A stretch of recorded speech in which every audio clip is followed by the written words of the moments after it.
Hello, everyone, and welcome to United Star and to another episode of Moneyball, where we discuss football and all its finances. Today, I have Shivan and Priyan with me to talk about the transfers that happen in football and especially financial fair play, or as we know it as FFP.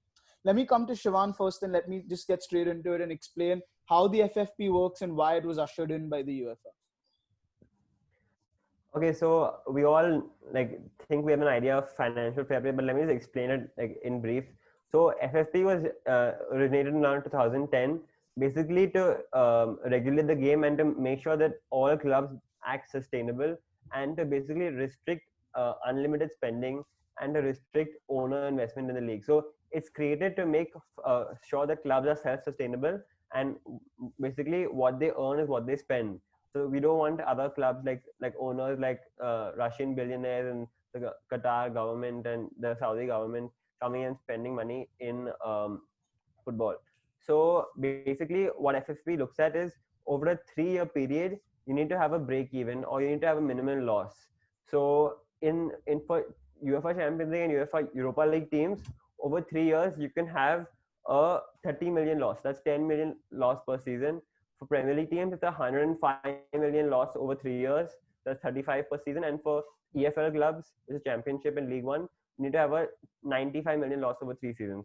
So that's what's acceptable. If you have more losses than that, then you come under FFP, you breach FFP rules, which means you're spending more than what you earn, and then you're looked into by UEFA. Also, what FFP looks at is they don't consider stadium costs and youth development costs in terms of the cost of FFP. So it incentivizes clubs to focus on developing the stadium and developing their youth system.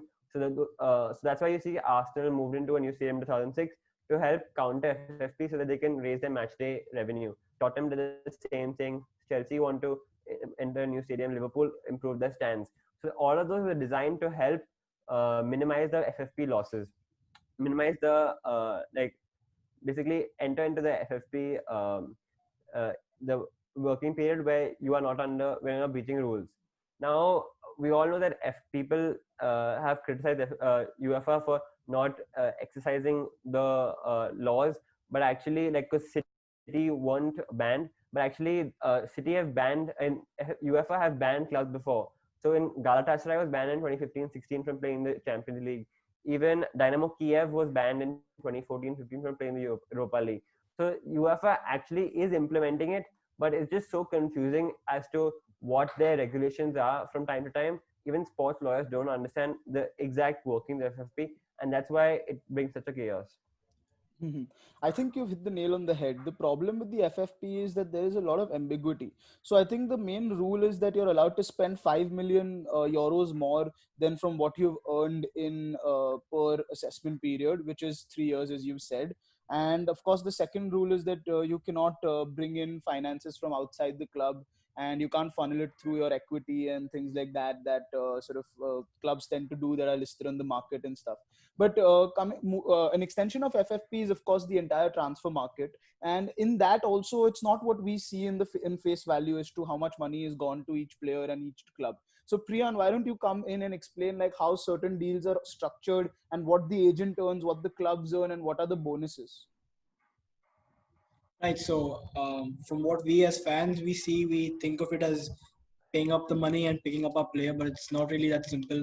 There's a lot of paperwork and a lot of legal stuff which goes on behind the scenes. So general transfer fee includes quite a lot of things. Firstly, it's a club paying to secure the services of a player belonging to another club. That fee may or may not include the fees that have to be paid to the agent of the player. So that could either be a part of the transfer fee, or it's something that the clubs pay separately, or the player pays him. Uh, it's a different thing. Then you have sort of teams don't generally don't end up paying the entire money upfront. They have a certain percentage of the money that they pay upfront, and beyond that, there'll be a lot of bonuses such as a goal bonus, a clean sheet bonus for a goalkeeper, a sort of incentives for playing in the Champions League, winning trophies. So a lot of money then comes in to the other club through the bonuses. So it's not really very simple. It's a lot of, and it varies from player to player. There's no two transfer deals which you will see are similar of sorts. Right, right. I think that's a very valid point that you raised, that there are multiple bonuses that go into it. In fact, I remember talking to a sports lawyer who, in fact, specializes in football once, who explained me how that his clients, they even sit and count which player comes on even for a minute.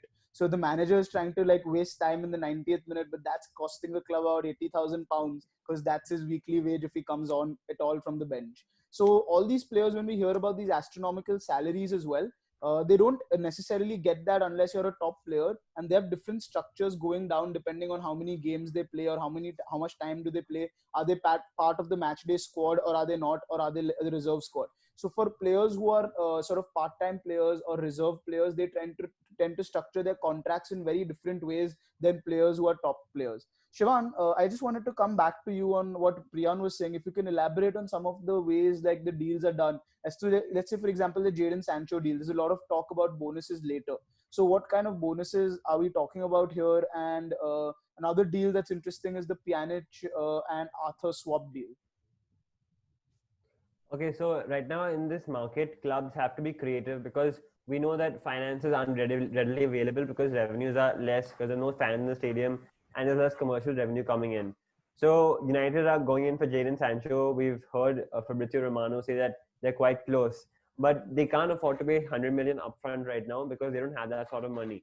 So what that in a deal like that, what happens is they pay a upfront fee and then the rest of the fee is paid on add-ons and installments. So what's looking like likely is that they're going to pay 60 million upfront for Jadon Sancho, and over the next 2 years they'll pay 20 million in they'll pay 40 million in 20 million installments. And apart from that, there are other incentives and add-ons. So if he makes say 50 starts, they'll pay another set of money. If he scores say 50 goals or 20 goals, or if he wins the Premier League, Champions League, if he makes 10 England appearances, then there's other clauses that get activated. So out of the 100 million fee or whatever 120 million fee that it might be, 60 million is just the base. The rest of it is what it can be if Jadon Sancho fulfills the potential that United think that they can have. So that's why it has to be done like this. That's why it's going to take so long for the deal to happen, because there's so many sub clauses and internal add-ons that are going to be negotiated over this next few weeks, which will help make the deal financially viable for United right now and for Dortmund also, who want to get as much money as they want. Now, looking at the Pjanic and Arthur deal, it's quite interesting because you hear Arthur going for 72 million, you hear a 31-year-old Pjanic going for 60 million, and you think, what, that's rubbish. Like they're not worth that much. But actually, that deal is done in a financial way to help balance the books in these tough times. So what happens is when a player comes in to the club, his transfer fee is immediately written on the books. So when Barcelona receives 72 million for Pjanic, that 72 million immediately goes in their credit. So that's 72 million credit for this season. Whereas when they spend 60 million on Pjanic, that 60 million is going to be spread over the 4 years of his contract. So actually, he's only worth around 15 million for that season. So that's how they can make a profit in that first year, and they can balance the books. And then the cost of Pjanic is weighed over 4 years, whereas the revenue from the Arthur deal is instantly on the books, and that's how transfers are done on the accounting books, so that clubs can manage financially in these tough times. Absolutely. I think, Shivan, what you've mentioned here is the concept of amortization, right? So if you want to Yeah. elaborate a little bit more on that. Yeah, so basically amortization is how you break up the cost of an asset over the period of time that is there. So you hear, because the reason they do that is because you see clubs like Chelsea paid 70 million for Kepa, Arsenal paid 70 million for Pepe. So they're not counting that 70 million on the books for that year. They're actually breaking up that cost over the time of their contract at the club. So Kepa actually has a 7-year contract at Chelsea. So essentially, in an accounting sense, they're only counting 10 million per season is what they're actually paying for him. And that helps because in terms of FFP norms, so they're not count in 2017-18 when they signed him in their losses, it's not written 70 million to Kepa for that season. It's actually 10 million because that's one seventh of his contract is that 10 million. So that's how the Absolutely. amortization works. So that's how they break up that transfer fee over the period of the contract. Whereas when you sell a player and you get that money, that's instantly in the profits. Absolutely. Basically, what you're explaining here is essentially these players are assets for clubs, and in accounting Yeah, terms, they're looked as long-term assets. And essentially, yeah, amortization in a layman's language or in an accounting language is nothing but depreciating those assets over the life of their contract at the club. So that's all that it exactly. is. It's not some rocket science that clubs do. It's just something that they do to remain in the ambit of the FFP.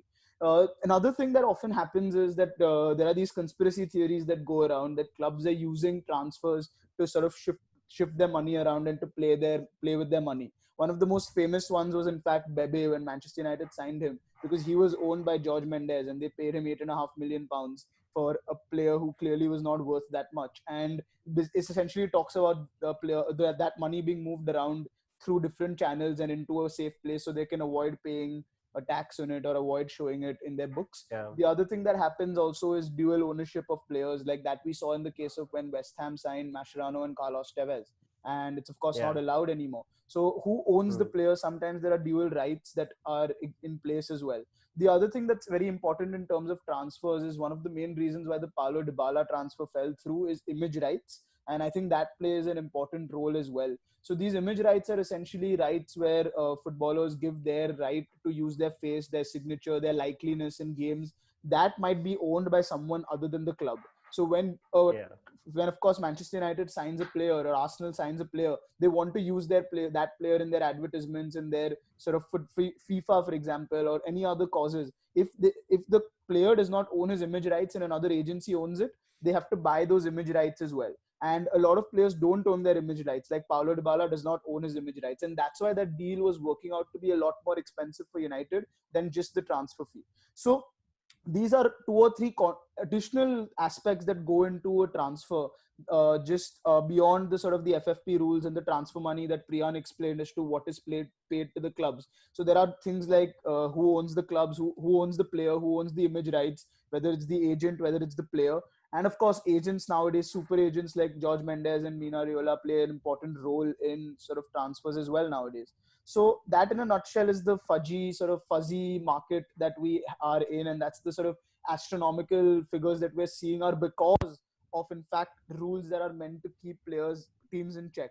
But of course it's not working out that way. So that in a nutshell is what we've tried to explain you, what the transfer market is and what FFP is. Of course there's a lot more to it, but we've tried our best to cover almost all bases and also bring in some controversial aspects of it.